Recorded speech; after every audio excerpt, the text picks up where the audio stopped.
브레인 디자이너 김석봉입니다. 여러분 지금 계신 그 자리에서 마음에 드는 물건을 하나 찾아보세요. 물건이든 사람이든 신선한 공기든 관심이 있는 것 어떤 것이든 하나 찾아보세요. 그리고 내가 왜 그것이 마음에 드는지 한 번쯤 생각해 보세요. 여러분은 매일 다니던 길도 어느 날 저게 저기에 왜 있었지? 라는 생각이 들 때가 있었을 겁니다. 그리고 새로운 것을 발견한 자신을 보고 신기하게 생각한 적도 있을 것입니다. 사람은 관심이 있으면 보입니다. 관심이 없으면 보이지 않습니다. 여러분이 지금 발견한 마음에 드는 것도 관심이었고, 길을 걷다가 문득 발견한 것도 관심이었습니다. 그 관심이 여러분을 상위 10%로 끌어올릴 것입니다. 오늘 제가 할 이야기는 길들여짐에 관한 이야기입니다. 인간은 우주의 탄생과 함께 지구라는 별에서 태어났습니다. 단세포 생물에서 진화하여 구석기, 신석기, 청동기를 거치면서 지금까지 진화해 왔습니다. 인간의 두뇌에는 이런 진화의 과정이 고스란히 남아 있습니다. 육체적으로는 DNA로 남아 있고 정신적으로는 무의식의 세계에 남아 있습니다. 그래서 옛 성인들은 인간이 곧 우주라고 말했습니다. 우리는 그래서 고귀한 존재입니다. 가난하다고 인간이 아닙니까? 못 배웠다고 인간이 아닙니까? 그렇지 않습니다. 우리는 인간이라는 고귀한 존재입니다. 인간은 몇백만 년 동안 지구라는 환경 속에서 진화해 왔습니다. 육체적인 중환병에 걸린 사람이 자연 속에서 자연 치유된 것을 종종 볼 것입니다. 그것은 인간이 자연을 어머니의 품속처럼 느낀다는 것입니다. 또한 우리는 종종 꿈을 꿉니다. 그 꿈은 어떤 사람은 미래를 보여주는 것이라고 말하고 어떤 사람은 전생을 보여주는 것이라고 말합니다. 하지만 그것은 우리의 잊혀진 경험이나 진화의 과정에서 생겨난 정신적인 현상일 뿐입니다. 아인슈타인은 별에서 온 것일까요? 상위 10%의 인간들은 달나라에서 온 것일까요? 아닙니다. 그들 모두 인간의 범주에서 태어난 같은 인간이라는 것입니다. 그런데 그 사람들은 능력을 발휘했습니다. 그리고 우리는 보통 사람으로 살아가고 있습니다. 왜 그런 걸까요? 우리는 무엇인가에 길들여져 있다는 것입니다. 그 길들여짐이 우리의 능력을 활용하지 못하도록 막았다는 것입니다. 닭근이를 예를 들어 보겠습니다. 닭근이는 탯줄을 끊고 엄마의 뱃속에서 이제 갓 태어났습니다. 처음으로 우주와 피부로 접촉하는 것이죠. 물론 뱃속에서는 엄마가 우주였을 것입니다. 닭근이는 엄마의 뱃속에서 외부 세계로 나가기 위해 모든 준비를 합니다. 엄마의 감정 상태가 어떤지, 엄마는 어떤 성격인지 피부로 직접 느끼는 것이지요. 엄마의 감정 상태를 느낍니다. 그래서 태교가 중요합니다.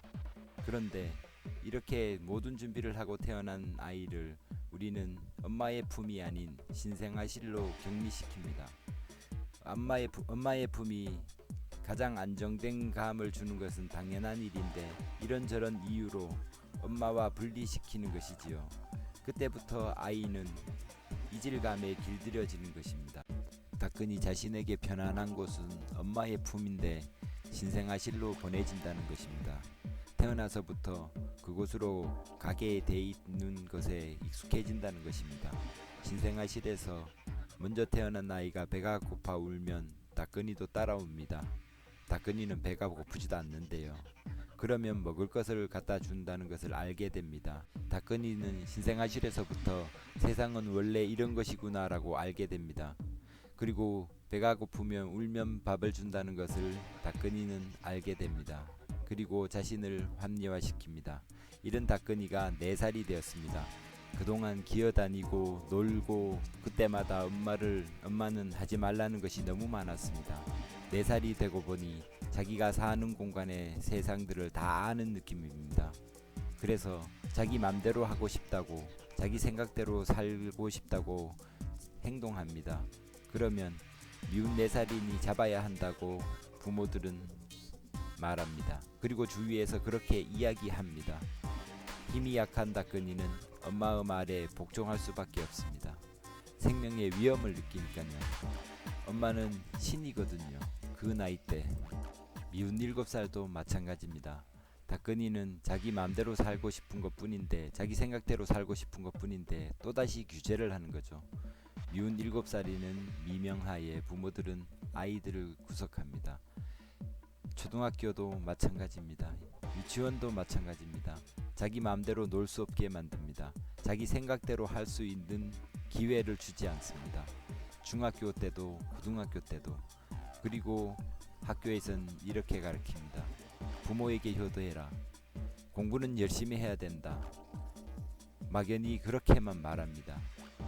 아이들은 그걸 어떻게 받아들일까요? 아이들은 또다시 인간이 만들어 놓은 관습의 노예가 되는 것이지요. 인생은 원래 그런 것이구나. 거기에 맞춰 살아야 하는구나. 그리고 성인이 되어 대학을 가거나 취업을 하게 됩니다. 대학을 가면 난 성적에 맞춰 이렇게 살아가야 하는구나. 취업을 하면 난 원래 이런 대접을 받고 시키는 대로, 그러다 보면 월급이 나오잖아 하고 또다시 자신을 합리화합니다. 그리고 상위 10%의 리더들이 하는 것을 보고 저 사람들은 원래 저렇게 태어났다고 생각합니다.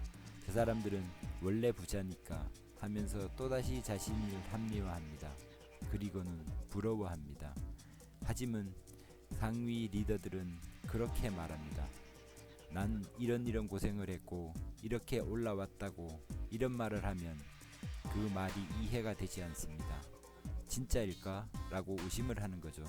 자기보다 원래 나은 환경이었겠지? 라고 자신은 절대 그렇게 될 수 없다고 생각합니다. 길들여짐이 이렇게 무서운 것입니다. 자기 스스로 두려움을 만들고 자신을 그렇게밖에 살 수 없다고 생각합니다. 공부도 마찬가지입니다. 난 원래 머리가 나쁘니까 하고 자신을 합리화시킵니다. 자, 이젠 자신 속에 잠들어 있는 우주를 깨워보세요. 제일 먼저 할 일이 내 주위에 관심을 가지는 것입니다.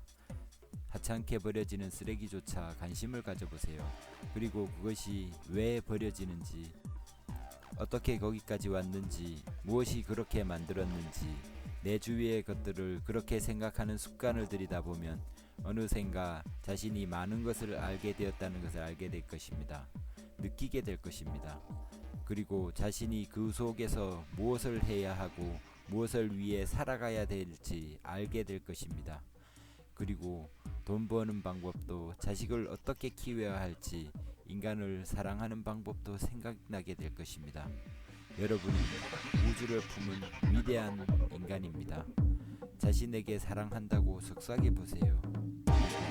절대 포기하지 마세요. 감사합니다. 다음에는 게임 중독에 대해서 말씀드리겠습니다.